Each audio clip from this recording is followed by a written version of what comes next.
अस्सलाम वालेकुम व्यूवर्स, गहीर टीवी में खुश आमदीद। व्यूवर्स, रात एक बहुत ही दुख भरा एक सीन जो है वो देखने को मिला कि रक्शे में एक मरीज़ा को लेकर जाया जा रहा था और रक्शा भी पूरी स्पीड से चल रहा था और उसका जो बेटा था वो उसके साथ खड़ा था टेढ़ा होकर रक्शे के अंदर। और एक वाज़ह करब जो कि वीडियो में शायद इतना क्लियर नज़र ना आए, लेकिन एक जो देखने में उसके एक वाज़ह करब और तकलीफ़ उस लड़के के चेहरे से ज़ाहिर थी। और ये मैं सोच रहा हूँ ये वो लोग हैं जो कि अपने टैक्स से हमारे हुक्मरानों को बैरून मुल्क इलाज के लिए भेजते हैं।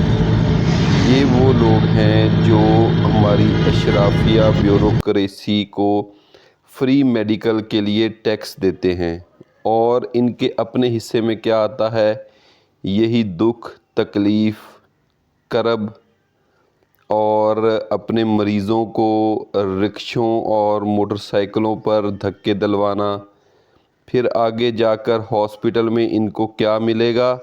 जूनियर डॉक्टर्स, जिनको कोई तजर्बा नहीं होगा। वो अगर जाते ही इनको दर्द के कोई 2-4 टीके लगा देंगे और लगाने के बाद कहेंगे कि ठीक है, इसको ले जाएं।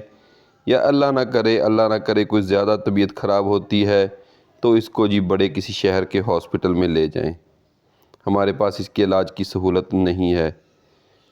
ये सब तब तक चलेगा जब तक अवाम अपने हकूक़ को पहचान कर वोट नहीं देगी। अवाम नालियों और सड़कों पर वोट देना बंद करेगी। अवाम सहूलत मांगेगी कि हमारा ये हक़ था, हमें क्यों नहीं दिया गया। ये सब जो है वो एक बहुत ही तकलीफ़ दे सीन था जो कि रात देखने को मिला। उसके लिए ना तो कोई एम्बुलेंस अवेलेबल हुई उनके लिए, ना ही कोई और गाड़ी अवेलेबल हुई, या वो अफोर्ड नहीं कर सकते थे जो कि इस तरह रक्शे पर अपने मरीज़ों को लेकर जा रहे हैं लोग।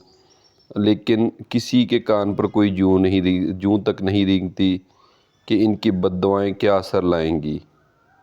अपना कमेंट में अपने ख़यालात का ज़रूर इज़हार कीजिएगा। अल्लाह हाफ़िज़।